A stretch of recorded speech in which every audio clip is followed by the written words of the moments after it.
종합 토론은 우리 이기훈 교수님께서 좌장으로서 진행을 부탁드리고요. 그 마이크가 앞에 몇 개씩 있습니다. 그걸 이용하셔서 발언하시면 되겠습니다. 예, 방금 소개받은 순천대학교의 이기훈 교수라고 합니다. 아마도 종합토론이 끝나게 되게 되면은 또 임시총회가 있습니다. 그래서 그 종합토론의 자장으로서 가장 큰 역할은 제 시간 내에 끝내는 것이 아마 제일 큰 역할이라고 생각합니다.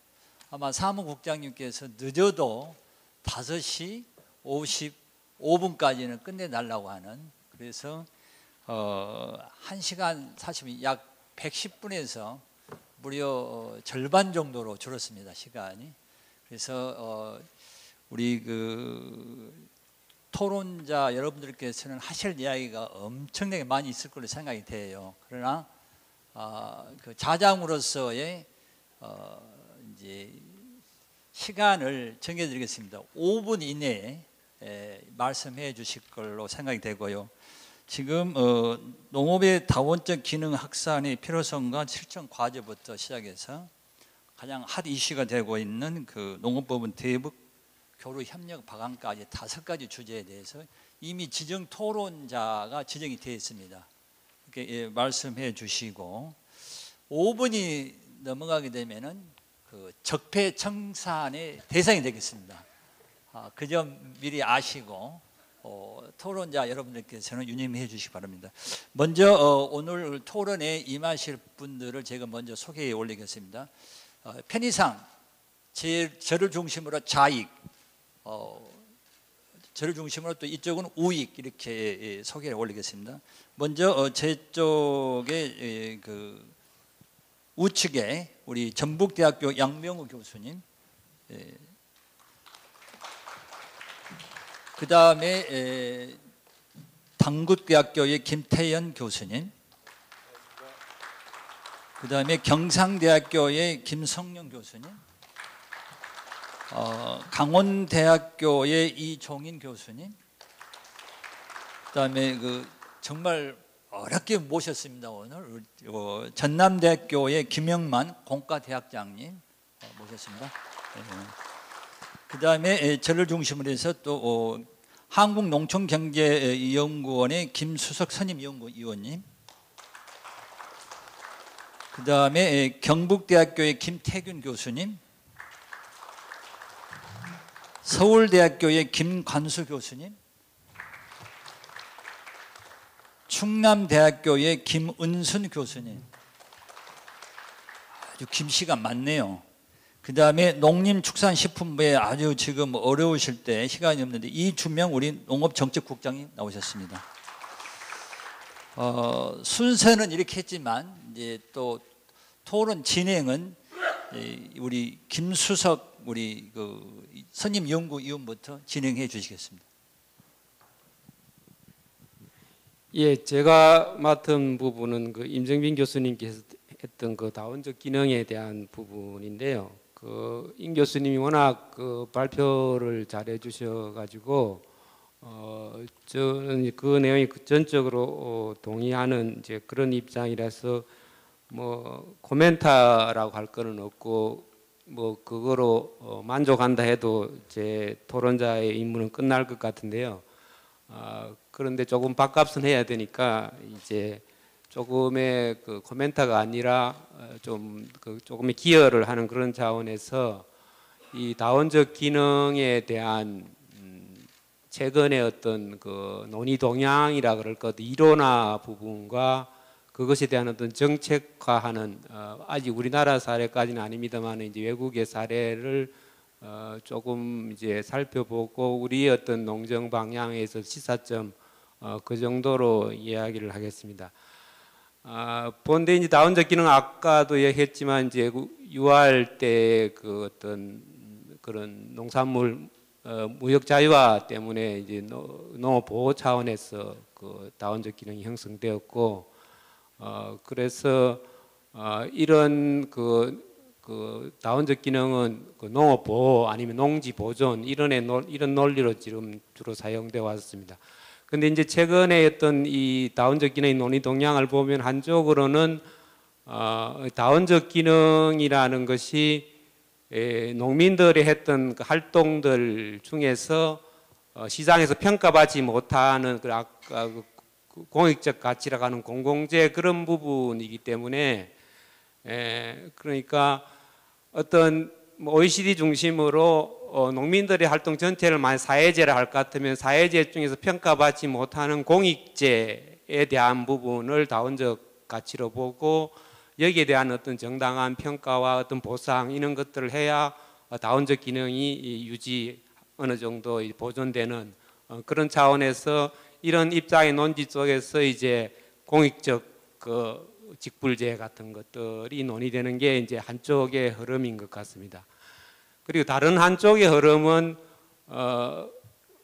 정연일 교수님께서도 지속 가능성을 계속 말씀하셨는데 지속 가능성이라는 쪽을 좀 더 강화하는 그런 쪽에서 이 지속 가능성의 개념을 그러니까 농정의 양축 그러니까 하나는 지속 가능한 농업 있고 다른 하나는 그 결과물로 어떤 다원적 기능 이것을 농정의 양축으로 삼고자 하는 그런 흐름인데 여기서 보면은 그 지속 가능성 속에서 기존의 어떤 농업 생산이라는 것은 인간의 어떤 생산 활동 그리고 인간의 어떤 소비 활동을 중심으로 하고 지속 가능성이라 하더라도 인간의 생산 활동 중에 좀 더 자연 친화적인 생산하는 이런 것들을 지속 가능성으로 봤다면 지금 보고자 하는 지속 가능성은 인간의 생산 활동 이전에 자연이 하고 있는 자연의 생산 활동 과정이 있는 거고 그 이후에 인간의 생산 활동이 있고 인간의 소비 활동 이후에는 다시 자연이 그것을 한류하는 자연의 어떤 과정이 인간의 생산과 소비의 전 단계 그리고 마지막 단계에 있는 그러니까 자연의 활동에 대한 이것에 대한 가치를 제대로 평가하고 여기에 대한 것들을 고려하는 지속 가능성 이런 것들을 이야기하게 되고 이러한 지속 가능성이 어떤 농업의 투입 같으면 그 결과물로 다원적 기능을 이야기하게 되는 그러니까 앞서 말했던 OECD 쪽의 논점을 줄인다면은 사회재라는 그 제하 속에서 그 안에 들어있는 공공재 쪽에 주의를 관점을 집중하는 거라 할 건 후자의 논의는 사회재 플러스 자연재 사회재뿐 아니라 자연재에 대한 가치까지도 고려를 하는 이런 것이 되겠습니다. 그래서 이런 어떤 후자 쪽의 논의들은 스위스 농정에서 그러니까 지속 가능한 농업과 다원적 기능 확산을 농정의 양축으로 시도하는 그런 현실적인 사례도 있는 것으로 알고 있습니다. 그래서 우리의 어떤 농정의 입장에서 봤을 때는 지금 이제 전자와 같은 그 공익형 직불제의 논의는 어느 정도 지금 논의가 되고 있기 때문에 전자의 형태는 어느 정도 추구되지 있지만은 그 자연에 대한 배려라든지 보다 철저한 지속 가능성 그 속에서 어떤 그 결과로 다원적 기능이 확산되는 이런 쪽의 어떤 농정 패러다임 전환까지는 가지 않고 있는데 제가 볼 때는 보다 더 근본적인 어떤 전환 후자 쪽을 좀 추진할 필요가 있다고 생각이 됩니다. 예, 이상입니다. 아주 시간을 잘 지켜주셨습니다. 그 다음에 우리 김태균 교수님.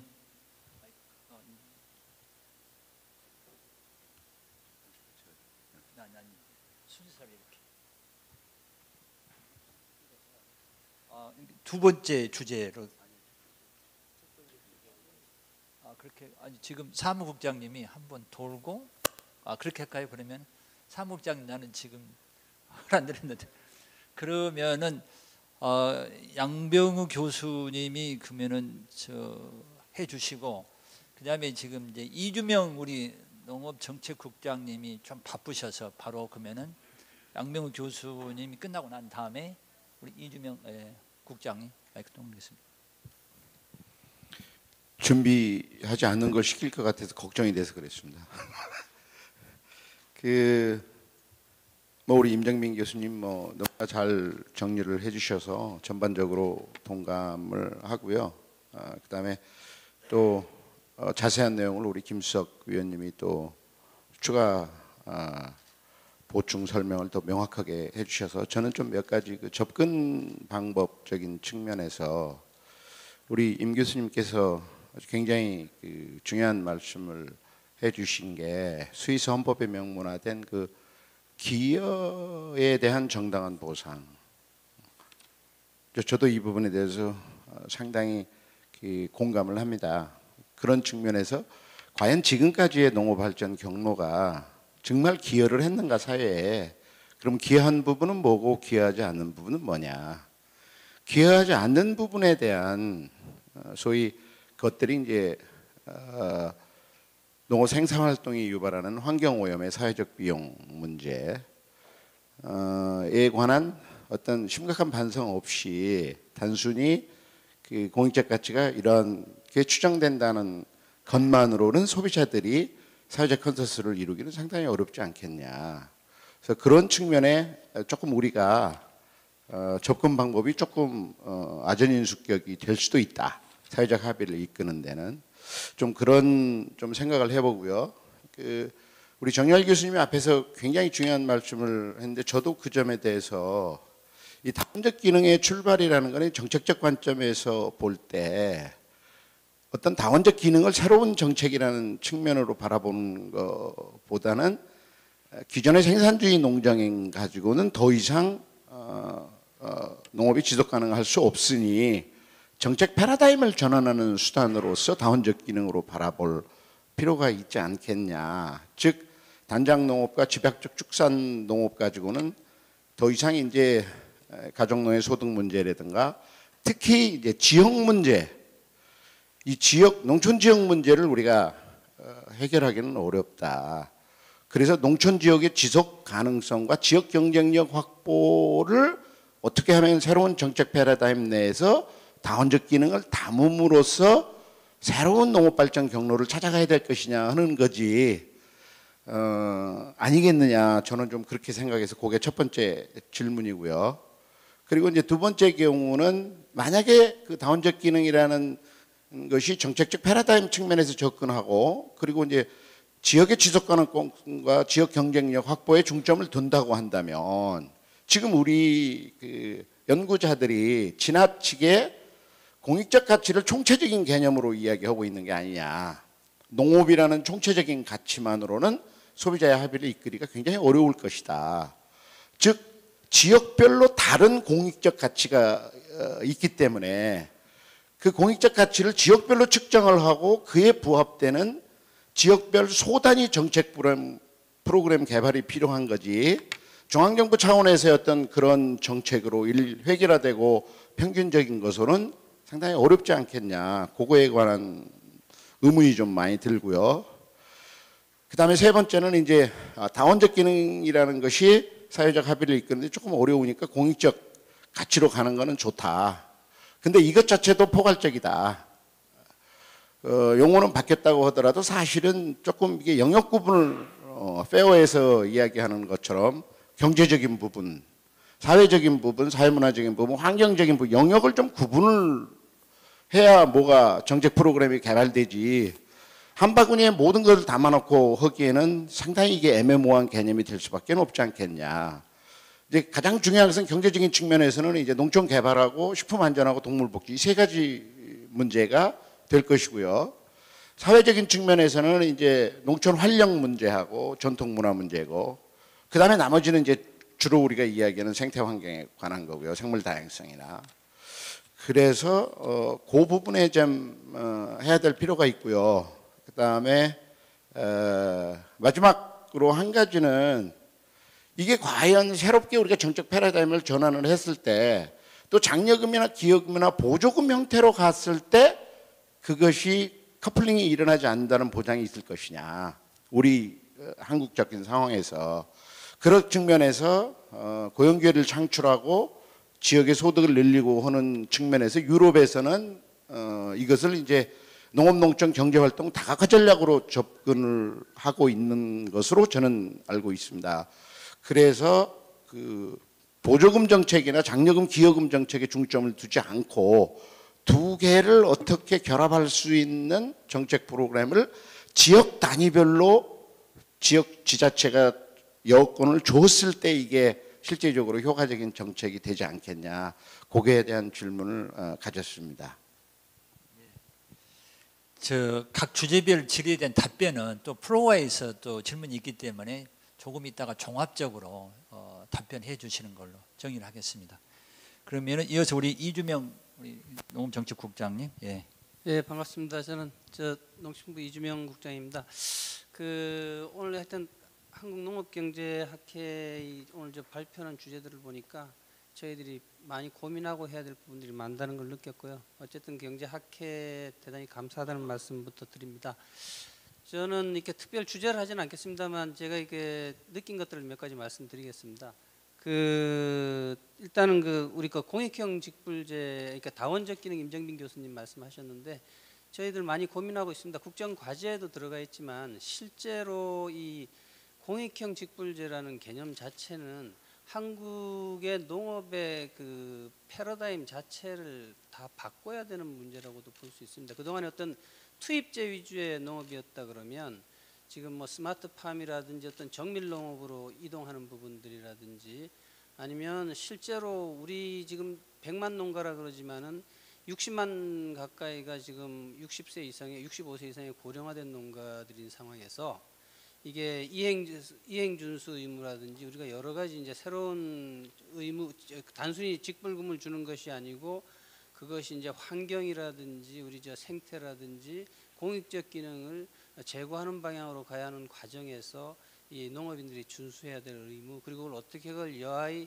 체크해 나가고 환경적인 측면이나 모든 걸 공익을 제고하는 방향으로 갈 것인가 하는 데에 대해서 준비해야 될 것이 굉장히 많고, 그 과정에서 지금 뭐 우리 임정빈 교수님이나 김태현 교수님 같이 지금 다 의논하면서 작업을 하고 있지만 현실적으로 쉽지 않다는 부분을 다시 느끼게 됩니다. 제가 어제도 홍성에 있는 현장을 갖고 완주 현장을 가서 이렇게 얘기를 들어보면 지금 현재 우리가 계획체 등록하고 직불제 하는 시스템 자체가 어떻게 보면 저희 정부가 많이 해주는 부분들이 상당히 많아요. 이렇게 뭐 원서 작성, 이렇게 신청서 작성하는 것부터 시작을 해가지고, 그래서 이제 많은 분들이 스위스 얘기를 하시는데 스위스에는 뭐 잘 아시겠지만 뭐 제가 제네바 있을 때 보면 2012년 기준으로 한 농가가 한 6만 농가, 전업하는 건 한 15,000 농가 정도 되니까, 그리고 그분들은 개별적으로 자기들이 입력을 다 하고 하는 시스템이 잘 갖춰져 있어요. 그래서 우리가 이걸 공익형 직불제라는 큰 패러다임을 전환하면서 어떻게 AI 정착시켜 나갈 것인가 하는 부분에 대해서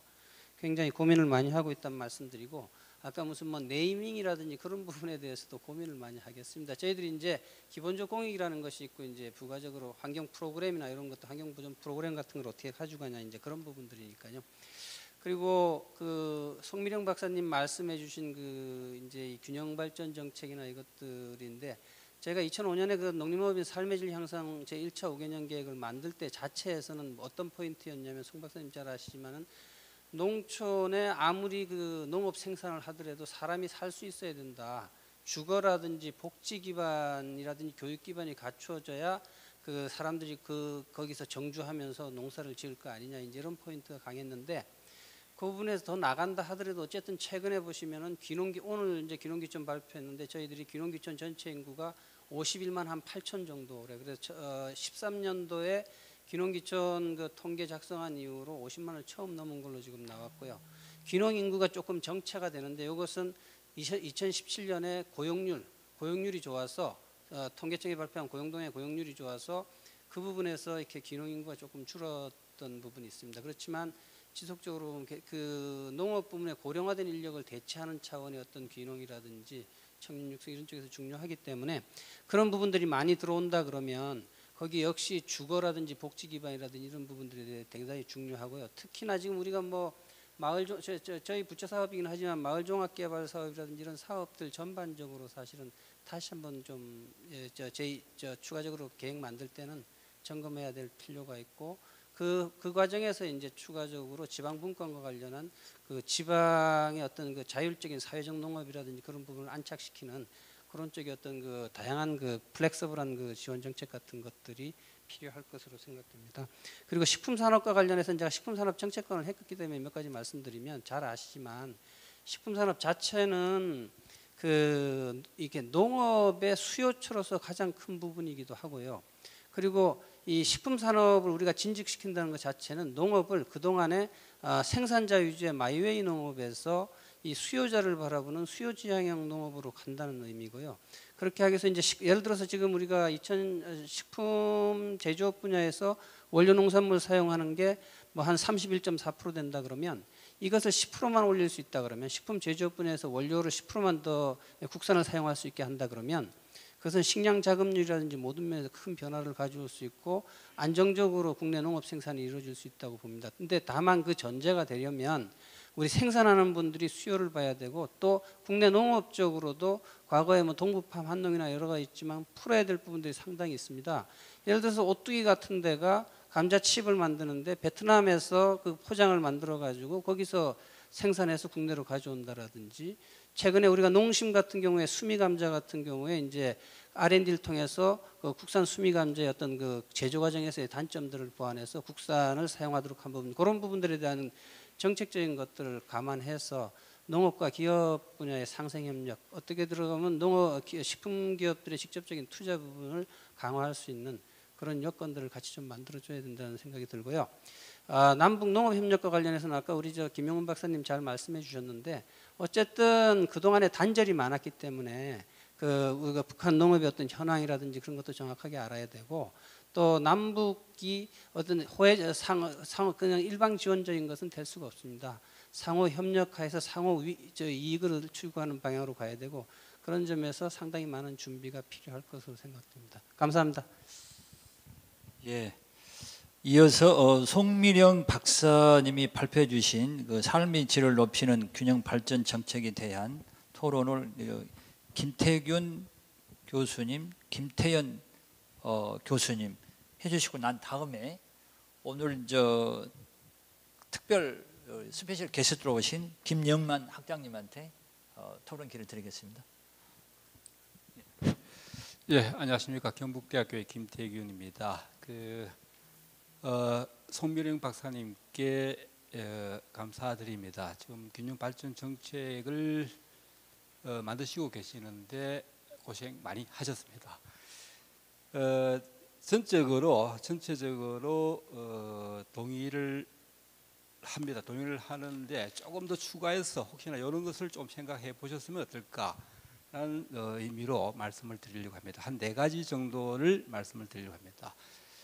첫 번째는 지역교육 일자리 선순환 구조 확립이라는 이제 정책을 간을 제시를 하셨는데 실제로 제가 있는 이제 경북대학교하고 경상북도하고 관련 공공기관들하고 이 협조 단계를 보면은 현재까지는 잘 안 되고 있습니다. 저는 그 경상북도 일을 꽤 많이 하는 편인데도 도의 행정공무원 따로 놀고 학교 교수 따로 놀고 그 다음에 공공기관 따로 놀고 있습니다.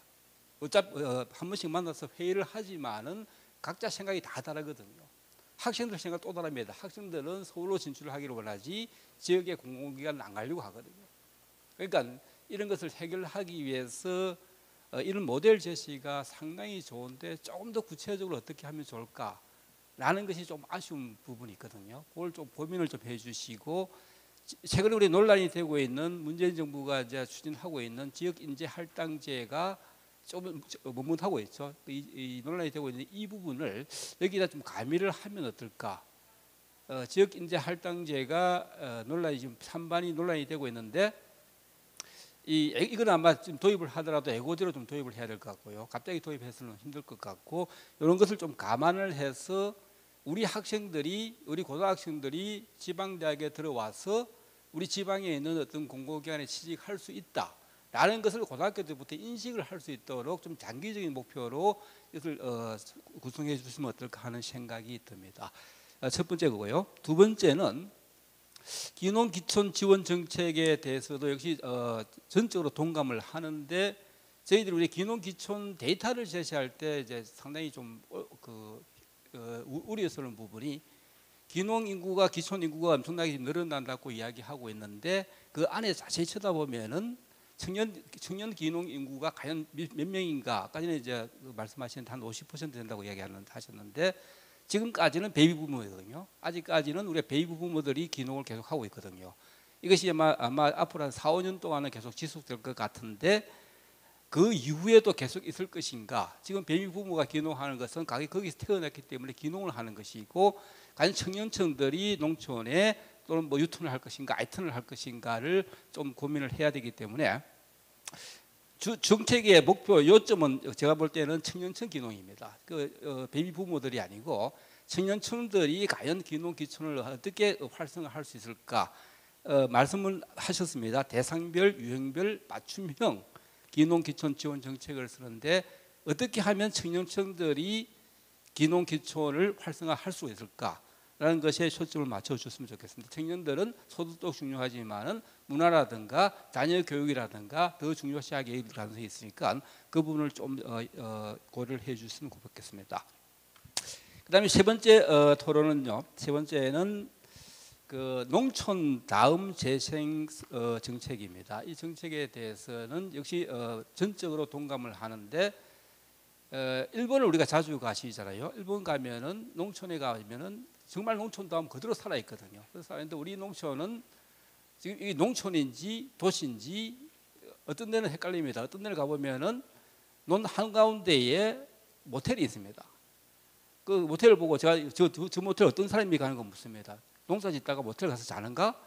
라고 질문을 하는데 그것이 지금까지의 우리 농촌 개발 정책의 어떤 그 성과, 아주 부정적 성과죠. 부정 성과니까 재생을 하셔야 되는데 비용이 들어가죠. 이제 비용이 들어가는데 지금이라도 늦지는 않은 것 같습니다.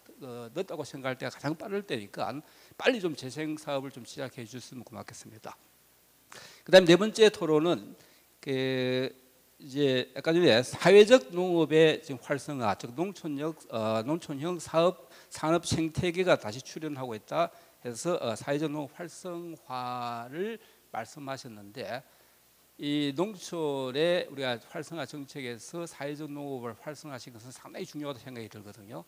대학이 지방에 있는 그 지역의 대학들이 이 부분을 조금 역할을 할 수 있도록, 즉 사회적 농업의 그 리더들을 양성할 수 있는 지방들이 할 수 있는 그 역할을 할 수 있도록 정책을 짜면 어떨까라는 생각이 듭니다. 그것은 정책을 만들어서 지역에 있는 대학들이 지역에 있는 그 리더들을 양성할 수 있도록 하면 어떨까 하는 생각이 듭니다. 한 네 가지 정도만 토론을 마치겠습니다. 고맙습니다. 예, 감사합니다. 이어서 김태현 교수님. 예. 당국대학교 김태현입니다. 김태균 교수님께서 세부적인 내용을 말씀해 주셔서 저는 좀 큰 부분에 대해서 말씀을 드리도록 하겠습니다. 송민호 박사님이 균형발전 5개년 계획을 수립 중이라고 말씀하셨는데 앞으로 이 계획을 수립하는 과정에서 여러 가지 논란의 자리가 있을 것 같아서 다양하게 많이 준비했는데 시간 관계상 큰 부분만 말씀드리도록 하겠습니다. 그리고 또 여기는 농업경제학회니까 아쉽게도 우리 농업경제학은 농촌개발에 별로 관심이 없으시지 않습니까? 그래서 사실 학교에서 가르치지도 않으시고 그래서 관심 있는 부분도 많이 없으셔서 그런 부분을 중심으로 말씀드리겠습니다. 사실 정책은요, 제가 농업정책을 전공했지만 정책은 크게 일정한 프로세스를 갖고 움직이거든요. 그래서 현상 분석을 하고 현상 분석에 대한 목적 설정을 하고 이거에 대한 접근 방법을 하고 그다음에 정책의 대상을 설정하고 정책의 평가 지표를 설정하는 이렇게 5단계에 이루어집니다. 그래서 이 5단계에 비추어서 사실은 그 송민호 박사님의 그 발표문을 쭉 분석을 했는데 그걸 다 말씀드릴 수는 없고 크게 2가지만 말씀을 드리겠습니다. 첫 번째, 이 현상을 분석을 하셨다고 했는데 실제로 현상 분석은 현상이 어떻게 있느냐라고 보다 이 현상이 왜 발생했느냐를 분석하는 게 더 중요합니다. 그래서 농촌이 소멸하는 게 중요한 것이 아니고 농촌이 왜 소멸하는 상황에까지 이르렀느냐를 우리가 좀 봐야 되는데 저는 그렇게 생각합니다. 농촌을 소멸하는 정책을 지금까지 우리가 펼쳐왔기 때문에 농촌이 소멸해 간 것이지 농촌이 자연적으로 소멸한 것이 아니다. 말하자면 2가지 분야, 지금까지 지역개발 분야에서 우리가 도시 중심, 도시의 성장축을 중심으로 한 지역 발전을 이루어왔지 않습니까? 다 과거에 농촌이었던 지역을 특정한 정책에 의해서 도시로 바꾸면서 농촌을 없애는 정책을 펼쳐왔습니다. 그래서 농촌이 계속 낙후된 상태로 남아있는 거고, 낙후된 지역은 농촌이고 농촌이 변하면 도시가 되는 것이죠. 그런 상태로 왔기 때문에 농촌이 없어지게 된 것이고, 또 하나는 우리 농업경제학의 문제입니다. 말하자면 앞에서 정열 교수님께서도 아주 자세히 말씀을 해주셨지만 농업이 지금까지 지향을 했던 것은 규모화, 산업화, 효율적 생산입니다. 기본적으로 농촌의 인구를 줄이는 정책을 우리가 폈고요. 우리 그 구조 개선 정책에서 농촌의 인구와 농업의 인구를 줄여서 농업 인구를 5% 이하로 줄이려고 하는 것은 우리 80년대의 기본적인 정책 방향이었습니다. 그러니까 지금 우리의 농촌의 모습은 성공적인 농업 정책의 결과인 것이지 잘못된 것이 아닙니다. 그래서 우리가 농촌 소멸이나 농촌의 지역 개발을 바꾸려면 말하자면 지금까지 우리가 농업경제학에서 지금 교수님께서 계속 가르치고 계시는 신고전학파 농업경제학을 버리지 않는 한 제대로 된 농업경제학 방법을 가르칠 수가 없다는 말씀입니다. 그러니까 새로운 방식으로 이론 접근이 이루어져야 이런 부분이 바뀌어진다라는 말씀을 일단 좀 드리고 싶고요. 그런 관점에서 또 다른 이제 핵심적으로 유토피아라고 농촌 유토피아를 만들자라고 말씀하셨는데 농촌 유토피아를 만들기 위해서 여러 가지 그 사업들을 하셨잖아요. 이것이 만약에 말하자면 정책의 추진의 5단계 중에서 이제 추진 방법에 관련된 문제인데 말하자면 지금까지 우리가 그 언급하셨던 이런 정책들을 과거에 안 했던 정책이 아닙니다. 했는데 안 됐거든요. 그럼 왜 안 됐는지를 우리가 한번 평가해 볼 필요가 있습니다. 과거에 똑같이 우리 신활력 사업 했는데 신활력 플러스 하면 될까? 그럼 과거에 우리 청년 농 사업 이런 거 다 했는데 또는 지역 대학과 지역을 연결하려고 하는 사업 다 했는데 안 됐거든요. 그럼 왜 안 됐을까? 우리가 과거에 그 지금 세계적인 어떤 지역 개발에서 지적한 사항은 상향식 개발 또는 중앙지원구 주도의 계획적인 개발, 설계주의 농정 이런 부분들이 지역의 현상에 맞지 않았기 때문에 안 되는 것이다 이렇게 얘기를 하거든요. 그래서 이것을 조금 상향식 방법으로 전환을 하자는 것이 세계적인 추세인데 우리는 사업의 내용에만 자꾸 관심을 가졌지 사업의 추진 방법에 대해서는 우리 별로 관심을 가지지 않는다. 그래서 농촌 유토피아 좋습니다. 근데 농촌 유토피아를 이렇게 크게 제가 지금 자료가 없어서 그런데 크게 어떤 이 현상 좋은 모습을 갖고 그걸 만들겠다라는 것이 중요한 것이 아니고 그것을 어떻게 만드느냐가 더 중요한 부분인 것 같습니다. 그래서 중요한 것은 농촌에 자율성을 줄 수 있는 방법은 뭘까? 농촌의 역량을 강화할 수 있는 방법은 뭘까? 그런 것을 위해서 농업 정책은 뭘 할까? 이것을 어떻게 추진할까를 고민할 필요가 있지 않을까? 그래서 사업의 내용보다는 우리가 앞으로는 추진 방법에 조금 관심을 더 가졌으면 좋겠다라는 말씀, 이 두 가지로 간단하게 말씀드리겠습니다. 예, 감사합니다. 이어서 우리 김영만 학장님께서 4차 산업혁명과 농업에 대해서 좀 많이 알려주시면 좋겠습니다. 예, 예.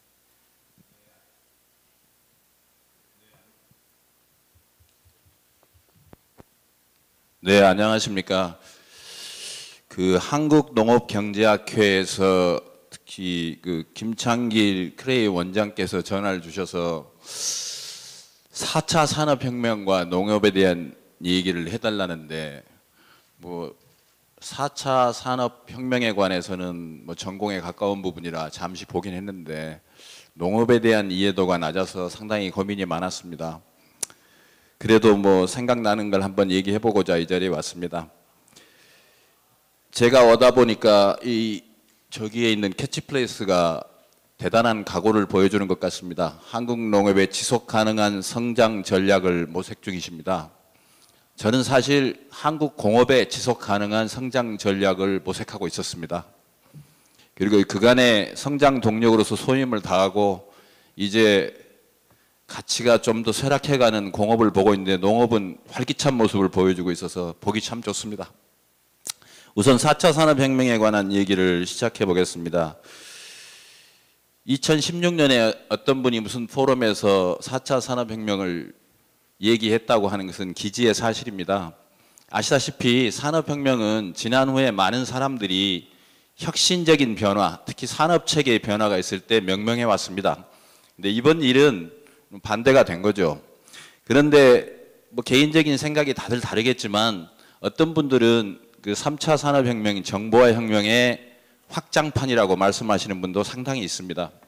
근데 이 공과대학에서 가지고 있는 4차 산업혁명에 대한 얘기를 먼저 드려보고 그다음에 혹시 농업에 관련될 수 있는 부분 일부 하고 그리고 그간 제가 경험해왔던 짧은 기간에 경험해왔던 농업에 관한 부분 특히 오늘 5분의 주제 발표를 듣고서 느낀 부분에 대한 얘기도 잠시 드리겠습니다. 아시다시피 그 4차 산업혁명의 핵심 기술은 뭐 많은 분들이 여러 가지 책도 나오고 뭐 엄청나게 많은데 제가 이렇게 이해하고 있는 부분은 이미 여기 계신 분들이 다 이해하고 있는 부분을 공유하고자 합니다. 가장 중요한 것은 초연결입니다. 서양말로 하면 하이퍼 커넥션이라는 거고요. 그 다음에 또 중요한 건 초지능입니다. 슈퍼 인텔리전스라고 하는 것이 기본인데 시스템이 완벽하게 작동하도록 노력하는 과정에 있는 것 중에 하나가 4차 산업혁명입니다. 근데 여러분이 여러 가지 얘기를 아주 조각처럼 많이 들어오셨는데 로봇이니 IoT니 인공지능이니 그 다음에 뭐 빅데이터에 관련된 거니 클라우드니 등등을 들어왔는데 제가 이해하는 부분은 이렇습니다. IoT를 때에 따라서는 사람들이 IOE라고도 부릅니다. Internet of Things가 아니라 Internet of Everything이라고도 부릅니다. 외부로부터 들어온 센서가 들어오는 인풋 데이터를 가지고 그걸 처리해서 어떤 결과를 유도되는 가상물리 시스템을 만들고자 하는 겁니다. 대단히 완벽한 시스템 쪽에 가까운 뭐 이미 여러 가지 쇼앤텔이 있었던 알파고 같은 겁니다. 근데 그 과정에서 놀라운 건 기계가 학습을 합니다. 그래서 좀 더 완벽한 알고리즘을 향해 가는 과정에 있는 그런 기술이 4차 산업혁명을 총체적으로 설명하는 것이겠습니다.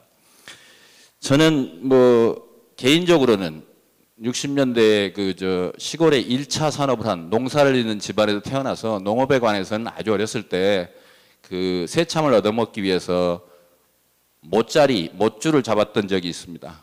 그게 제가 농업으로부터 떠난 때고 그 이후로는 우리 사회가 공업을 함으로써 업그레이드 될 수 있다는 프로파간다에 어느 정도는 속아서 공업을 계속하게 됐고 그게 어느 정도 결실이 있었습니다. 1980년대 중반에 제가 삼성 반도체 통신, 지금 기흥 연구소의 연구원으로 처음 입사했을 때 256K D램을 만들고 있었습니다. K라는 숫자에서 지금은 이미 메가를 지나서 기가로 간 세대에 그게 불과 30년 정도 세상에 굉장히 많은 걸 업그레이드 했다고 자평을 하는데 제가 돌아와서 제 고향의 농촌을 보니까 변화가 몇 가지가 있었습니다. 근처에 산업단지가 생긴 거하고 또 하나는 울퉁불퉁했던 논두렁이 직선화됐던 거, 그래서 전략농지라고 해서 팔지 못하게 했던 거, 뭐 이런 것들이 기억이 납니다. 근데 그 이후로 지역을 돌아보니까 아까 송미령 박사님께서 지적하신 부분이 대단히 공감이 가는 부분이 있습니다. 그 마을에서 실제 농업에 종사하고 계신 분들이 너무 연세가 많으십니다. 그래서 4차 산업혁명이 기억한다면 여러분의 생산의 요소 중에 굉장히 중요한 노동력을 대체하는 부분으로 적용해 보면 어떨까 하는 생각을 했습니다. 그리고 아까 여러 토론자들께서 말씀 주셨지만 젊은 사람들이 돌아오는 농촌을 만들려면 어떻게 할 것인가가 화두가 될 것 같습니다. 실제로 젊은 사람이 돌아오려면 제가 젊은이들을 가르쳐 보니까 제가 다니는 대학에 요새 모토가 있습니다. 프라이드와 호프가 있어야 됩니다. 무슨 일을 하기 위해서는 자기 일을 하고 있는 것에 프라이드를 주고 그리고 앞으로도 안정성 있고 지속 가능할 수 있다는 희망이 있어야 되는 것 같습니다.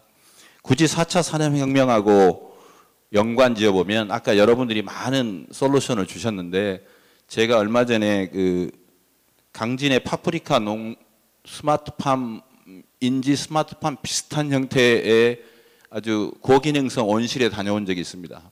근데 거기에 가서 보니까 석박사급 인력이 일을 하고 있고 상당히 많은 수익을 올린다는 말씀을 들었고 그 오너의 부인께서는 치과 의사였는데 치과 의사보다 제가 더 수익을 많이 올린다고 그래서 이런 게 아닐까 뭐 이런 생각을 했습니다. 굳이 아까 뭐 여러 가지 환경 문제를 말씀하실 때 캐피탈리즘이 문제라고 했지만 저는 캐피탈리즘이 젊은 사람을 미는 힘이라고 생각합니다. 그게 기회가 좀 과거보다 적어져서 그렇죠. 그렇다면 이미 어느 정도 솔루션은 가까이 있는 거로 생각이 됩니다. 한 가지 놀라운 거는 농촌의 소득이 낮은 거였습니다. 얼마 전에 저 공과대학에 그 체육대회가 있어서 제가 마침 광주 남구의 대지 하촌 장수마을이라는 곳에 명예통장입니다. 그래서 거기에 가서 농산물을 구입을 했습니다. 60개나 되는 박스, 엄청난 트럭 한 대가 왔습니다. 제가 지불한 돈이 200만 원이었습니다. 제가 깜짝 놀랐습니다. 이건 핸드폰 2대 값입니다. 그렇다면 굉장히 열심히 일하시는 분이 부가가치를 창출하는 액수가 너무 작다는 생각을 했습니다. 이제는 뭐 여러 기관에서 노력을 해서 다 업그레이드 시켜야 될 때가 오고, 아까 말씀 주신 것 중에 삶의 질을 높이는 균형 발전이 필요하다고 했는데, 이게 꼭 지역적인 문제뿐이 아니라 농업과 공업 다른 분야에도 이 밸런싱이 필요한 것 같습니다. 그리고 제가 보기에 향후에 해야 될 일들을 간단히 생각을 해보니까, 송 박사님께서 말씀 주신 것 중에 그 지역의 대학의 교육의 역할 등등이 있는데, 거기에 보니까 제가 근무하고 있는 전남대학교 농생명대학에서, 공과대학이 아니고 농생명대학에서 스마트팜 청년 농업인 육성 사업을 하고 있더라고요. 근데 과거에 공과대학 쪽에 주로 창업 보육을 하고 있는데, 그 사업에 조금 확산을 시켜서 같이 해봐야 되겠다는 생각을 하게 됐습니다. 그리고 또 하나는 젊은 사람들이 이걸 하고 싶어 해야 되는데 어떤 유인연을 줘야 될까? 참 그게 저로서는 큰 해답은 나오지 않았지만, 그 빅데이터 등 학생들이 많이 몰리는 그 부분이 농업과 접목될 수 있다는 부분도 상당히 미래 가치가 있어 보입니다. 근데 데이터라고 하는 것이 이미 아시다시피 시간에 따라 축적되는 것이고, 그 테크놀로지는 시간이 가면서 더 나아지고 전문가가 양산되는데, 그 일관성 있는 지원이라든지 행정 정책이 외부에서 상당히 필요한 시점인 것 같습니다. 그리고 간단히 정리하자면 이렇습니다. 이제는 젊은 사람들에게 창업을 해라 하고 등을 떠밉니다. 공과대학에 저도 많이 해봤습니다. 근데 학생들이 15개월이 지나면 반 이상이 망합니다. 그리고 나선 2차 사회 안전망이 없습니다. 그럼 학생들은 패배자 딱지를 낳고 다시 중소기업에 취직하려고 기다립니다.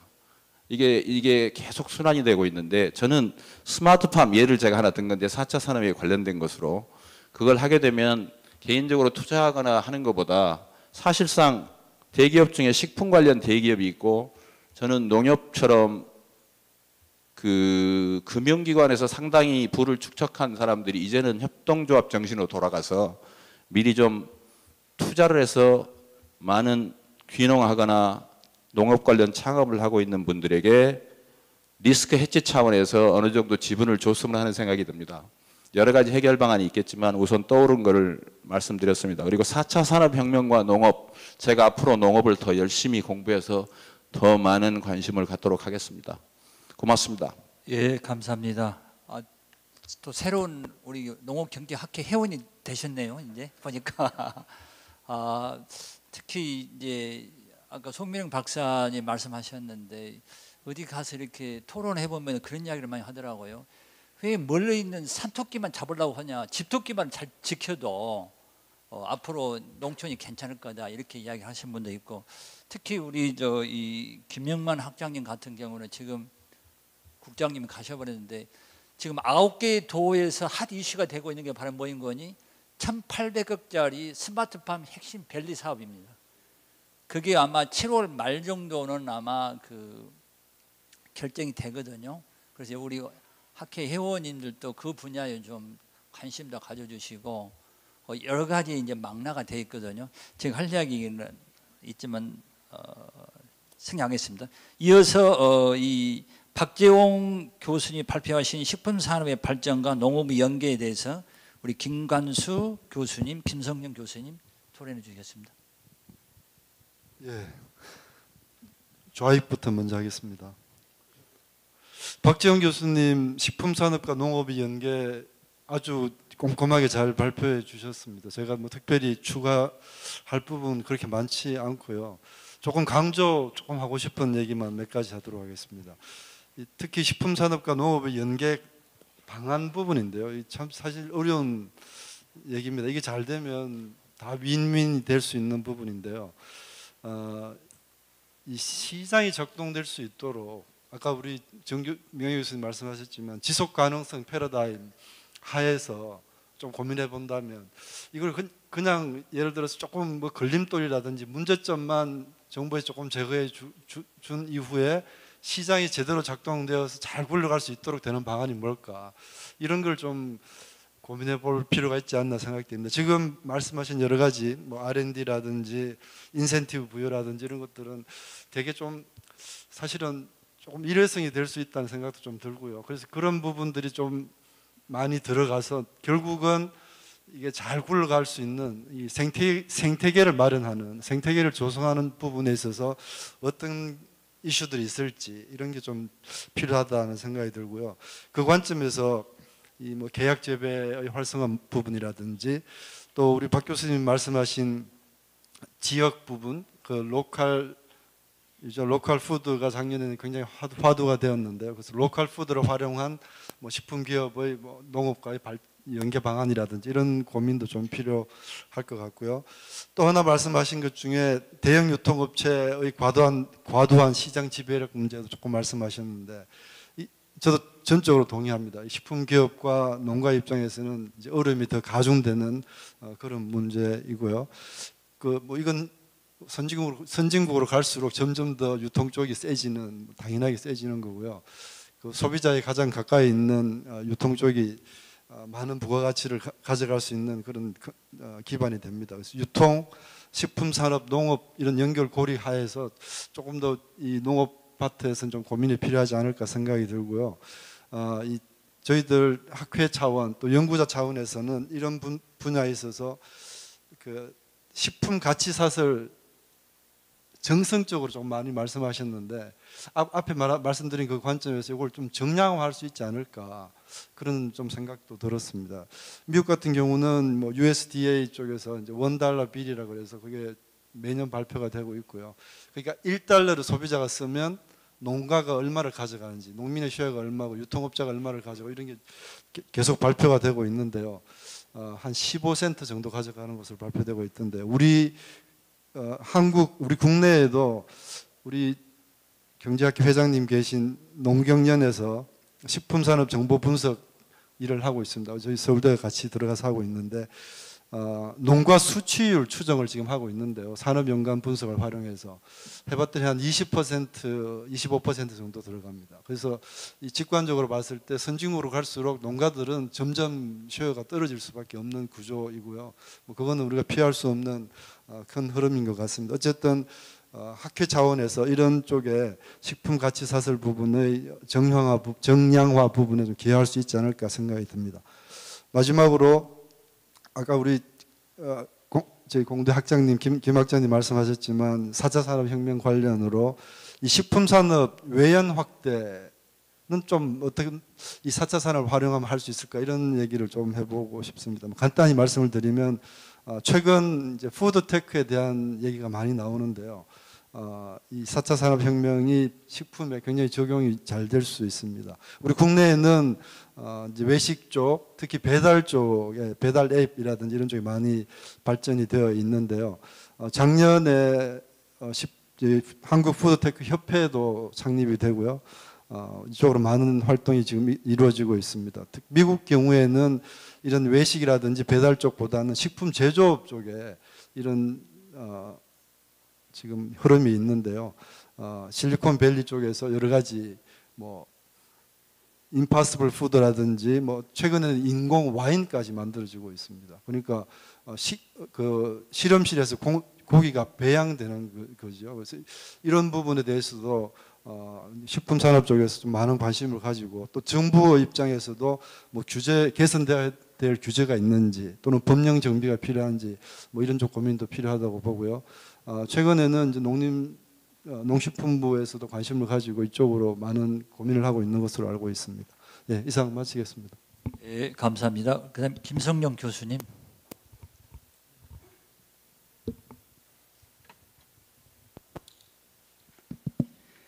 예, 경상대 김성령입니다. 제가 말씀드릴 내용 중에 뭐 좀 상당 분야 아까 김관순 교수님이 이제 말씀하신 것 좀 겹친 부분들이 있는데 이제 그거는 많이 줄이고 몇 가지 이제 코멘트를 하도록 하겠습니다. 저도 오늘 박재현 교수님 발표 내용이 이게 무리가 없고 또 상당 부분을 이제 동의한다고 생각하기 때문에 발표 내용을 들으면서 제가 뭐 나름대로 생각하는 생각의 조각들을 좀 엮어서 몇 가지 좀 말씀드린 선에서 제 토론을 이제 가름하도록 하겠습니다. 우선 박 교수님께서 식품산업과 농업과 연계 문제를 이제 가치사슬 관점에서 살펴본 것이 굉장히 바람직하고 적절한 접근 방법이었다 이렇게 생각이 됩니다. 그 박 교수님께서 그 발표 전에 중요하게 언급했던 그 가치사슬 관점에서 보면 그 소비자들이 어떤 식품을 구입하고 그 가격을 지불했다고 할 때 사실 보면 이제 그 식품 자체에 대한 가치를 지불했다고 보기보다는 그 식품의 가치사슬 즉 그 원재료 공급자인 상류부터 시작해서 하루에 이르는 그 공급망 그러니까 이게 서플라이 체인이라고 이제 하지 않습니까? 그 공급망 전체에 대해서 이제 가치를 지불한 거라고 해석할 수 있다고 이제 생각을 합니다. 최근에 이제 소비자들이 선호하는 그 식품의 품질이 이게 식품 안전 외에도 뭐 친환경이라든가 동물 복지라든가 공정무역 등과 같이 그 다양한 형태의 어떤 신뢰적 속성을 가지는 형태로 확대되고 있기 때문에 소비자들이 어떤 최종 제품 형태의 식품보다는 해당 식품에서 생산 과정에 더 많은 관심을 갖게 되고 이를 달리 말하게 되면 소비자들은 식품이라는 그 제품 자체보다는 그 원재료 조달부터 식품의 가공, 유통, 배분에 이른 공급망 전체에 대해서 더 많은 주요성을 부여하고 그에 상하는 가치를 지불하고 있다고 이렇게 할 수 있겠습니다. 그래서 이러한 맥락에서 보면 그 식품 산업에서의 경쟁은 어떤 특정 기업이라든가 아니면 브랜드 간의 경쟁이라기보다는 그 식품과 관련된 공급망들 간의 경쟁이 아닌가 이런 생각이 되고요. 또 식품 산업에서 의미 있는 제품 차별화가 이루어지려면 그 제품 그 자체 차별화보다는 이제는 이제 공급망 전체를 차별화해야 되는 게 아니냐 이런 관점에서 이해하는 게 중요하지 않겠냐 이렇게 생각이 됩니다. 그래서 이런 맥락에서 보면 식품 산업과 농업과 연계 문제를 농업 부문과 어떤 식품 산업 특정 부문 간의 연계 차원이 아니라 공급망 전체 박장 교수님 표현에 의하면 이제 가치사슬 관점에서 봐야 된다 이런 것들은 이제 대단히 옳은 논리적인 접근이 아닌가 이렇게 생각이 됩니다. 그 최근에 식품 산업 발달, 그 세계화 진전, 이제 국제 무역 증대에 따라서 그 세계 각국의 소비자들의 식품 수요가 이제 수렴화되는 경향들이 나타나고 있습니다. 그래서 원재료 조달도 지역 농업이 아니라 이제 전 세계로 확대되기 때문에 지역 농업과 식품 산업의 연결고리는 이제 갈수록 약해지는 건 사실인데 다른 산업의 가치사슬하고 비교할 때는 여전히 농업이라는 지역 산업과 식품 산업의 연계성은 여전히 높은 게 아닌가 이제 그렇게 개인적으로 생각을 하고 있습니다. 그래서 오늘날 고부가치라든가 안전성이라든가 고품질, 친환경, 윤리적 소비 등으로 표현되는 식품자 요구 변화, 또 이에 따른 식품 생산 관련된 자산 특정성의 증대라든가 거래의 복잡성, 또 안전성 관련 정부의 규제 때문에 이 거래 내용이 변하고 그에 따른 이제 거래 비용이 늘어난다 이렇게 박 교수님도 얘기를 하셨는데 이러한 이유 때문에 그 식품 산업에 참여하는 여러 구성들 간의 뭐 콜라보레이션이라든가 파트너십들이 굉장히 중요해지고 있습니다. 그래서 서구에서는 물론 이제 농업과 식품 산업은 아니지만 식품 제조업체와 소매업체 간의 이런 콜라보레이션의 필요성 때문에 그 Efficiency Consumer Response라는 즉 ECI라는 공급망 관리 기술이 오래전에 도입돼서 이제 활용되고 있는데요. 오늘날 우리나라 식품업계에서도 이런 식품 제조업체하고 유통업체 또는 식자재 유통업체, 외식업체 간의 다양한 파트너십들이 여러 가지 형태로 나타나고 있다. 그리고 이제 식품 산업에 존재하는 가치사슬이 매우 다양하고 복잡하기 때문에 이 농업과 식품 산업 연계를 볼 때 이런 가치사슬의 구조를 잘 분석하는 게 굉장히 중요하고 또 가치사슬 구조에 따라서 그 연계 문제를 달리 접근해야 할 필요가 있다고 생각합니다. 예를 들어서 해외로부터 조달되는 그 밀가루를 주원료로 하는 식품의 가치사슬 같은 경우, 이제 긴 공급망을 가진 가치사슬 같은 경우에는 국내 농업과 연계하는 게 대단히 어려울 수 있겠지만 요즘 한참 소비가 증가하고 있는 프레시컷이라든가 신선식품 형태의 HMR 같은 경우에는 식자 유통과 국내 농업 간의 연계 문제는 다양하고 실행 가능한 어떤 비즈니스 모형이 있을 수 있다 이렇게 생각이 됩니다. 또한 이제 오늘날 인터넷과 같은 정보 기술의 발달로 정보 비용이라든가 탐색 비용이 이제 계속 낮아지고 있습니다. 그래서 농업 생산자가 식품 제조업체라든가 유통업체와 연계하거나 또는 최종 소비자와 직접적으로 거래하는 이런 것들이 이전보다 굉장히 용이해지고 있다 이렇게 말씀드리고 있었고요. 이런 그 정보기술 발달 때문에 우수한 품질 농산물 공급하는 생산자들이 있다면 어떤 하나의 공급 사업에 속박되기보다는 다양한 공급망과 연계할 수 있는 가능성이 있지 않느냐. 예를 들면은 다 아시다시피 이제 요즘에 기업 마케팅 활동에 빅데이터가 활용이 되고요. 또 인터넷 기술이 보편화되고 또 아까 여러 분들이 말씀하셨는데 이제 스마트팜 같은 것들이 이제 보급됨에 따라서 그 농업과 식품산업의 연계를 강화시킬 수 있는 좋은 환경이 이제 조성되고 있지 않냐, 이런 것들이 좀 증거로 제시될 수 있다고 생각합니다. 그래서 다양한 형태 식품사술과 농업분 간의 연계를 강화하기 위해서는 이제 박 교수님께서 언급하셨지만 이런 그 가치사슬 참여자, 예를 들면 식품 제조업체라든가 유통업체들 간의 파트너십을 형성할 수 있는 기반이 되게 중요하다, 이 말씀드릴 수 있습니다. 그래서 여러 내용들이 있겠지만 한두 가지 말씀드리면, 첫 번째, 소비자의 정보가 산지들한테 정확하고 신속하게 전달될 수 있는 어떤 정보의 시스템, 꼭 시스템 구축이 아니라도 어떤 사고의 전환이라든가 이런 흐름들을 원해야 할 수 있는 이런 것도 굉장히 필요하겠다 볼 수 있고요.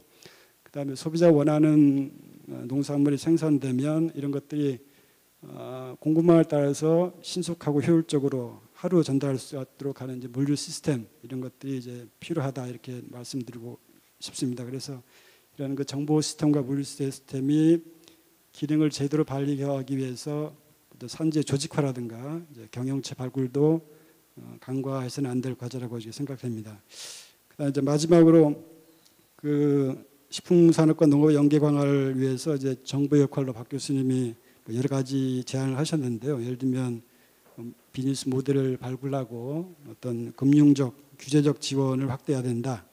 그다음에 어떤 요즘 그 식자 유통 같은 업 같은 경우에 대기업의 어떤 그 참여가 늘어나고 있어서 이런 대기업에 의해서 어떤 가치 사슬에서 발생하는 가치를 다 전유할 수 있는 그런 위험을 방지할 수 있는 이런 규제가 필요하다고 이렇게 말씀하셨는데요.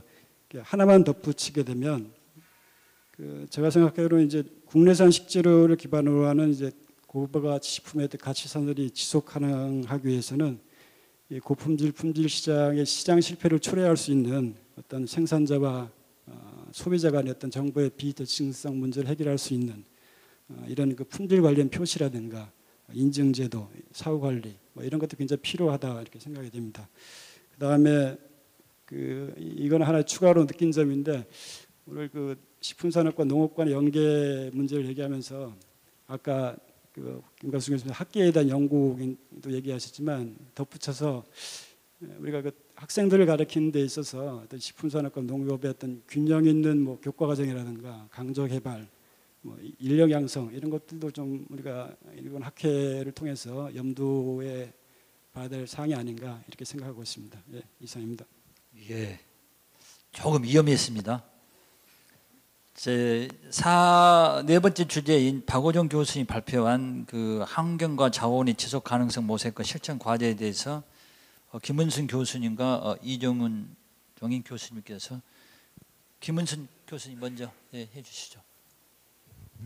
안녕하세요. 충남대에 있는 김은순입니다. 박호정 교수님의 환경과 자원의 지속 가능성 모색과 실천 과제에 대한 토의를 하겠습니다. 박 교수님이 재밌게 사진과 예술을 넘나들면서 잘 설명해 주셨습니다.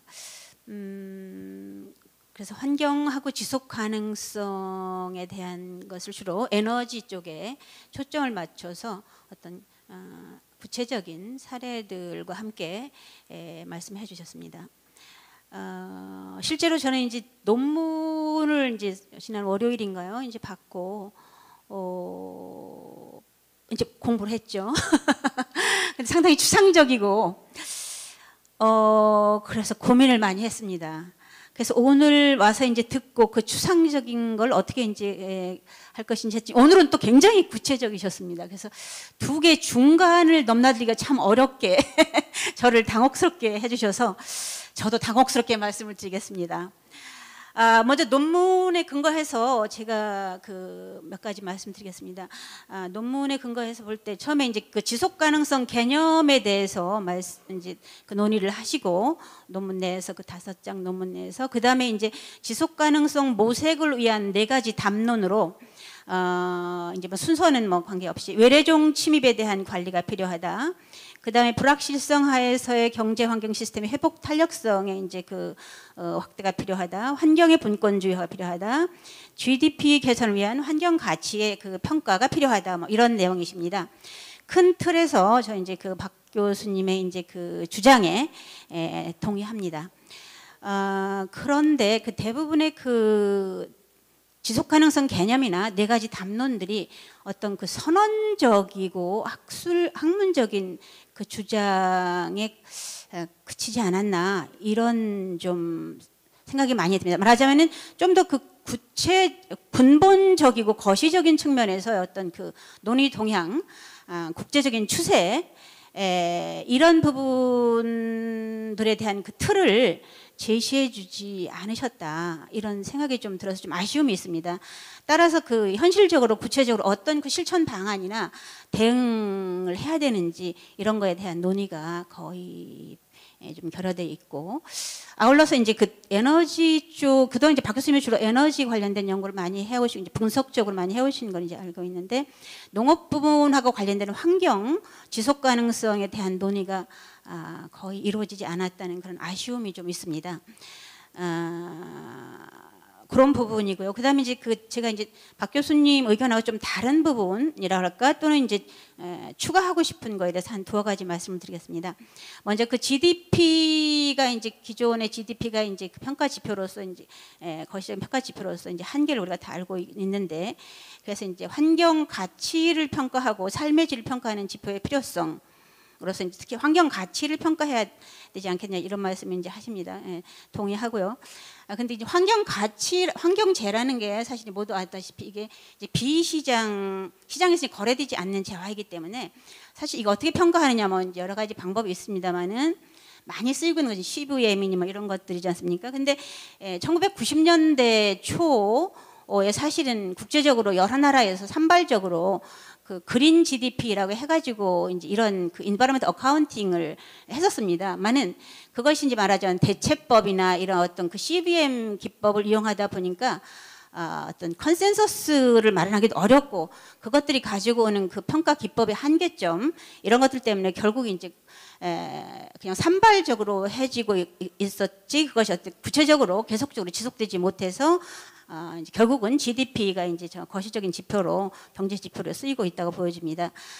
그것이 이제 구체적으로 환경재해에 대한 어떤 가치 평가 자체에서 그런 비시장재 평가 기법에 대한 어떤 한계 극복 이런 것이 사실은 그 환경의 그 가치 평가에서 가장 중요한 부분이 아니겠느냐 사실 그렇게 생각합니다.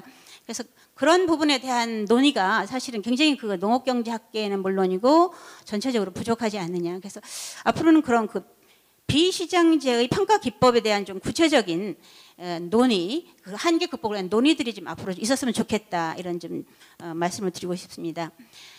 그리고 이제 그 박 교수님께서 그 지속 가능성 달성을 위한 이제 조건으로 정상 상태, 소위 얘기하는 스테디 스테이트에서의 그 제로 성장에 대해서 말씀을 하셨습니다. 이거 이제 그 환경 경제 하는 분들이 많이 정상 상태니 제로 성장 이런 얘기를 많이 하는데 이것이 과연 현실 경제에서 무엇을 의미하느냐? 학문적으로 또는 분석적으로 상당히 가능한 이야기고 어떻게 보면 이제 쉽게 결과에 도달할 수 있는 이야기지만 현재 약육강식의 그 세계 경제에서 과연 이런 그 제로 성장 정상 상태라는 무엇을 의미하는지 그리고 그것이 과연 추구 가능한 그런 목표냐, 추구 가능한 성장이냐 이런 의문을 갖습니다. 과연 정상 상태는 무엇을 의미하고 제로 성장은 뭐냐 말이죠. 그죠? 새로운 기술이나 상품이 쏟아져 나오는 상태이고 끊임없이 소비자들은 이제 새로운 소비를 원하고 인구는 늘어나는 상황에서 정상 상태는 무엇이고 제로 성장은 뭐냐는 거죠. 이런 거에 대한 좀 더 구체적인 논의라고 할까 이제 이런 것이 필요하지 않았나 이런 생각을 합니다. 또한 이제 제로 성장이라는 것은 이것은 어떻게 보면은 선진국의 논리다. 정상 상태도 선진국의 논리라는 생각이 듭니다. 사실은 선진국 입장에서는 그동안 계속 발전을 해왔고 그것들이 사실은 기후 변화의 원인이라고 하는 지구 온난화의 문제를 이제 발생시킨 거 아니겠습니까? 많은 경우에 후발 주자인 뭐 우리도 마찬가지고 뭐 중국도 마찬가지, 인도도 마찬가지지만 그런 상태에서 제로 성장이라는 것이 국제적으로 합의가 가능한 것이냐, 불가능하다는 것이죠. 영원히 지구상의 그 기아와 빈곤 문제와 난민 문제가 존재하는 한 이런 정상 상태, 제로 성장이라는 그런 합의는 불가능할 것이다. 이런 생각을 합니다. 그래서 이런 것에 대한 논의, 과연 그럼 그 말씀하시는 것이 결국 균형 성장을 말씀하시는 걸로 제가 보여지는데 결국은 그 삶의 질을 고려한 상태의 성장 이런 거에 대한 균형 성장이 아니겠느냐 이런 생각을 합니다. 그래서 그런 거에 대한 그 균형성, 삶의 질을 고려한 성장에 대한 그런 논의 또한 앞으로 좀 더 구체적으로 이루어졌으면 좋겠다 이런 어떤 말씀을 드리고 있습니다. 그리고 제가 그 적폐청산 대상이 아니길 바라면서 임정빈 교수님이 말씀하신 농업의 다원적 기능에 대해서 감히 좀 시기상조이지만 저는 이제 한 말씀 드리고 싶은 말씀이 있습니다. 임 교수님이 굉장히 국제적인 동향이나 다원적 기능에 대해서 지금까지의 그 국제적인 동향, 국제적인 사례 굉장히 잘 집대성 해놓으신 논문으로 제가 이해되고 잘 읽었습니다.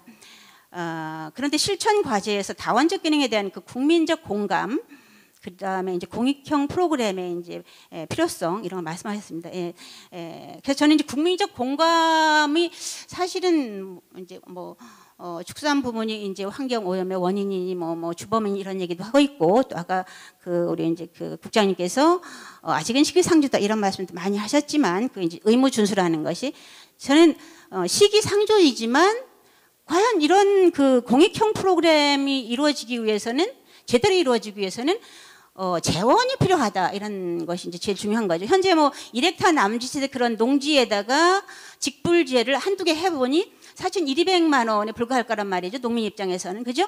유럽 농업이나 미국 농업처럼 20헥타, 50헥타, 100헥타 이런 게 아니란 말이에요. 그랬을 때 결국 이제 다양한 공익형 프로그램들의 어떤 들어가는 것이 필요하다. 그건 재원이 이제 문제라고 보는데 저는 감히 환경 쪽에서 하는 물 이용 부담금을 한번 예를 들고 싶습니다. 우리가 매일 먹는 물이 물 이용 부담금을 사실 지금 지불하고 있습니다. 그것이 사실은 저희 집에서는 매월 이제 10,000원 남짓 되는 물 이용 부담을 지불하고 있는 것인데 이것이 2002년 이후에 사실 4대강 수계의 물을 먹는 우리 모두가 지금 지불하고 있습니다. 그렇다면은 농업의 공익적 기능 이것도 사실 충분히 어떤 그런 물 이용 부담과 유사한 부담금이 앞으로 우리가 낼 수 있는 거 아니냐. 그것은 이제 그것에 대한 국민적 합의가 물론 필요하고 공청회도 필요하고 이런 과정을 통해서 이제 그런 부담금의 적정 금액 이런 걸 정해줘야 되겠죠. 예를 들면은 이제 가구당 월 5,000원이다. 사실 커피값 한 잔 값이란 말이죠.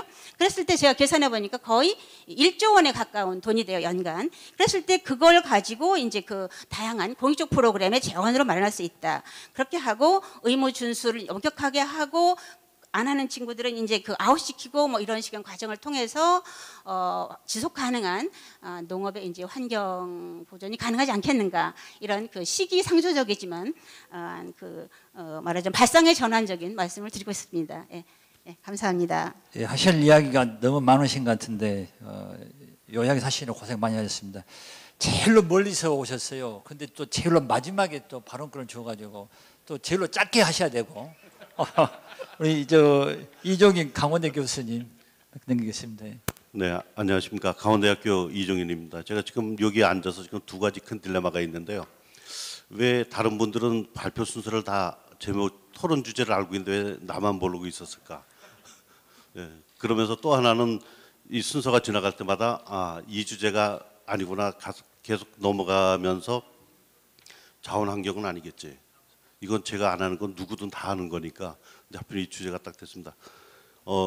하필이면 딱 안 본 게 나와서요. 제가 대신 다음 주제로 아주 짧게 좀 말씀을 드리겠습니다. 네. 김용원 박사님 말씀하신 그런 내용인데요. 그 제목에서 보면은 일단 교류 협력 강화인데 이걸 얘기를 들으면서 통일까지 또 우리가 연계시켜서 생각을 해봐야 되는 문제인가 좀 이런 생각이 들었고요. 그리고 또 하나는 최근까지 제가 농업 문제에 관심을 갖기 시작을 하면서 쭉 보면서 지금까지 우리가 농업 문제에 대해서 밝고 긍정적이고 이런 거 갖고 토론을 해본 적이 거의 없습니다. 통상 문제도 그렇고 하다못해 가격 문제도 그렇고 전부 다 부정적인 내용 가지고 우리가 근심 걱정하는 그런 내용이었는데요. 이번 요 주제를 보면서 우리가 굉장히 우리나라 농업에 대해서도 희망이나 긍정적인 내용을 가지고 우리가 생각을 해볼 수 있겠다 이런 생각이 듭니다. 특히 이제 강원도 같은 경우는 도 차원이나 시도 차원 그리고 강원대학교도 그렇고 지금 굉장히 희망을 많이 갖고 있습니다. 그래서 가장 근본적인 원초적인 질문 같은데 세 가지만 간단하게 드리겠습니다. 첫 번째는 뭐 다 빼고 말씀드리겠습니다. 이런 기조가 계속 되겠는가 하는 겁니다. 첫 번째는요. 계속 아까 발표에서도 몇 번 진행되다 중단되고 이런 사태가 많았었는데 과연 이것이 계속 지속될 수 있겠는가. 두 번째는 비용에 관한 문제입니다. 우리가 독일 통일 그쪽에서도 받고 얼마 전에 트럼프 대통령이 아마 비용은 한국, 일본, 중국이 될 거다 이런 얘기까지 했는데요. 흔하게 얘기하는 우리가 대박이냐 쪽박이냐 우리가 기회를 섰다고 한다면 어느 쪽이 더 가까울 것인가 그런 문제고 또 하나는 그 발표 내용 중에 보면은 교류 협력을 하는데 가장 먼저 할 수 있는 분야는 아마 축산 분야 같다. 농업 쪽에서는 축산 분야 같다 이런 말씀을 하셨는데 그 농업 구조에 대해서 좀 간단하게 좀 설명을 해주시면은 좀 감사하겠습니다. 네, 세 가지입니다. 예, 아주 핵심적인 질문하신 것 같습니다. 다섯 번째 주제에 대해서는 지정 토론자가 없어서 제가 하려고 했는데 다행히 또 이정인 교수님이 해주셨네요. 자, 시간이 지금 이제 한 3분이 지났네요. 우리 플로어에서 특히 우리 대학원생 중심으로 우리 신진 학자 되실 분들 위주로 좀 질문해 주시면 좋겠는데요. 이런 기회가 흔하지 않습니다. 누구 없으신가요? 그러면 지금 우리 그 토론해 주신 내용에 대해서 각 주제에 발표해 주신 분들의 그 답을 듣는 순서를 갖겠습니다. 먼저 우리 임정민 교수님.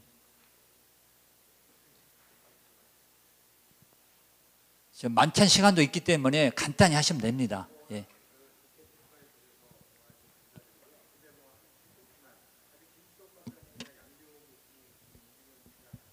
김문승 교수님 말씀을 해주셨는데 뭐 하여튼 접근 방법과 관련된 거는 그 양봉 선생님이 잘 정리를 해주셨습니다. 사실 그쪽 방향으로 가야 될 것 같고요. 사실은 스위스도 과거에 마운틴 오브 밀크라 그래서 우유의 산, 그러니까 가격 지지를 준 거죠. 생산성 성장주의. 그러다 보니까 우유가 너무 넘쳐난 거죠.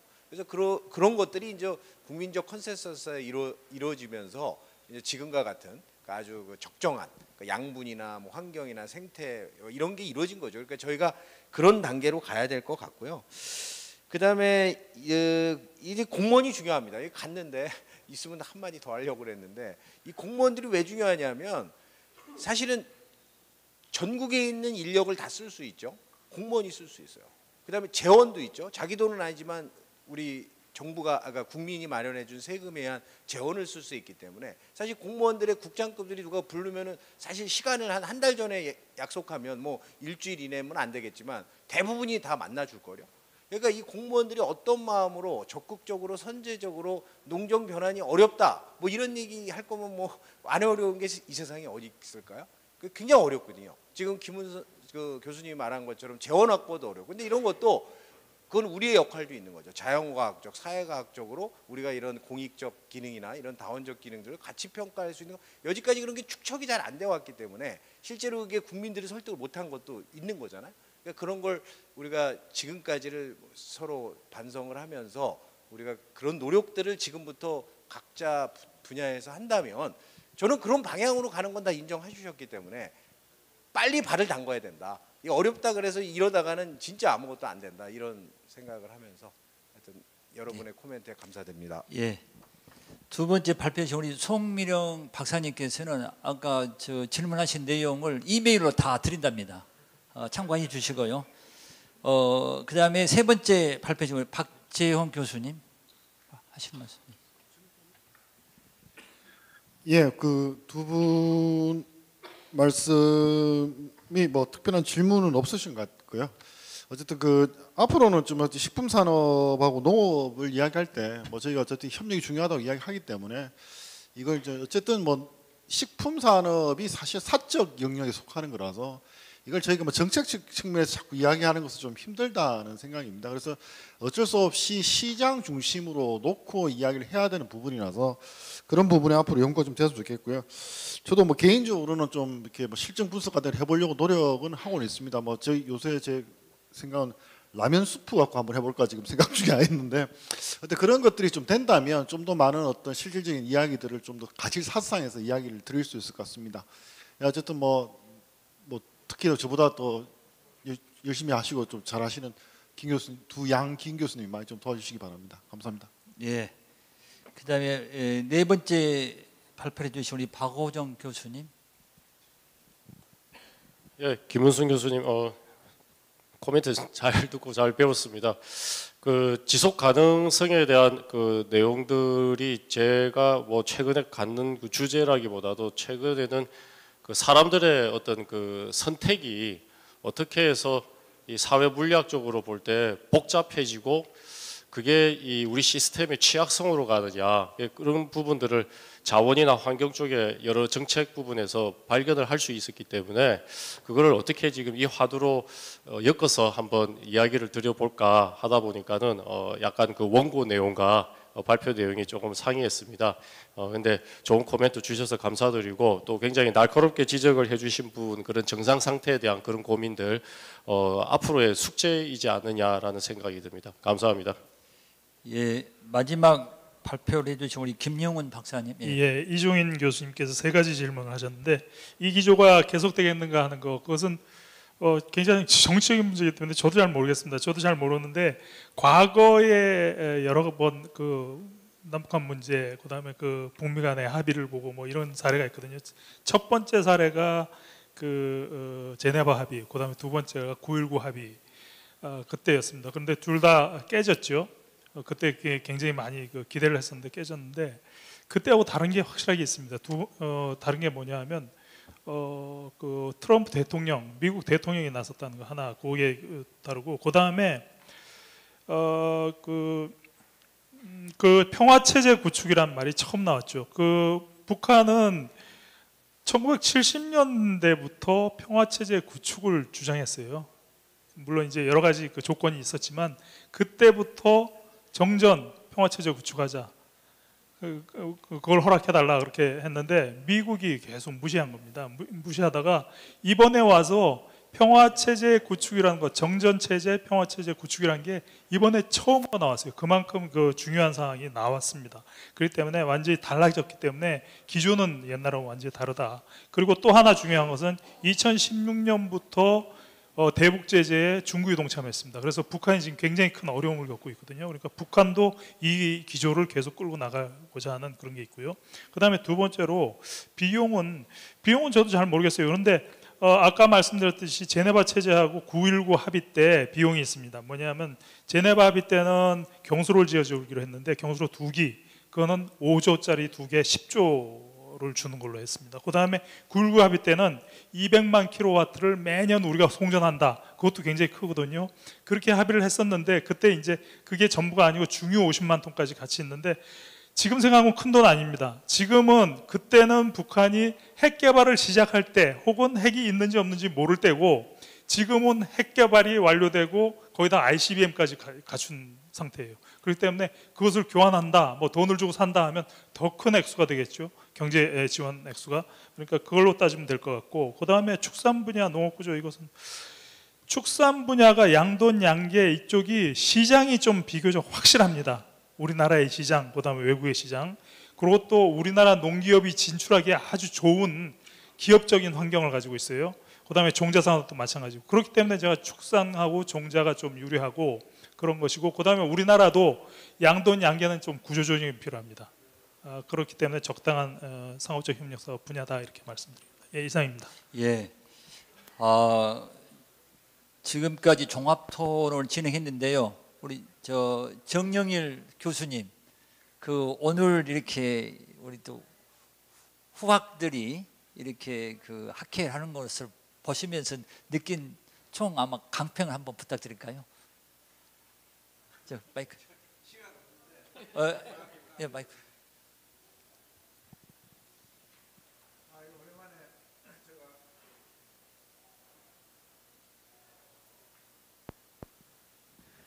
예, 오랜만에 학회를 참여해가지고 오늘 여러분들 발표 토론하는 것을 대체로 지켜봤습니다만 상당히 그동안 우리 학회가 많이 깊이가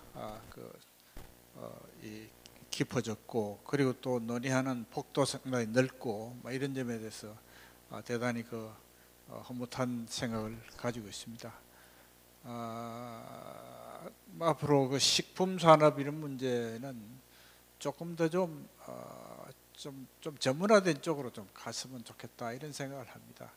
뭐 식품 산업이라는 게 뭐 우리나라에서 늘 해온 게 유통이고, 근데 이제 제조업 또 이 외식 산업 뭐 이런 또 여러 가지 그에 따라서 상당히 그 하나만 하더라도 굉장히 디테일이 많기 때문에 그런 쪽이 뭐 흔히 우리가 이 농촌 문제하고 식품 문제가 2008년도부터 뭐 농식품부의 그런 업무 범위에 들어가고 연구자들도 이제 그런 쪽으로 좀 커버리지를 넓혀야 된다 이러면서 사실상 제대로 좀 결합이 못 되고 있는, 우리 아까 김태현 교수도 말씀하셨지만 농촌 문제에 관해서 사실 지금 농업이 농촌의 일부분이고 지금 되게 뭐 영국 같은 데는 데프라가 된 지 벌써 뭐 십몇 년 됐고 환경까지도 다 이렇게 같이 커버하는 그런 것이 됐습니다만 좀 연구자들이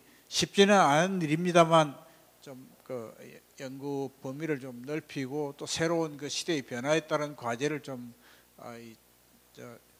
추적하고 하는 노력을 좀 더 적극적으로 할 필요가 있지 않겠나 이런 생각을 해봤습니다. 예, 감사합니다.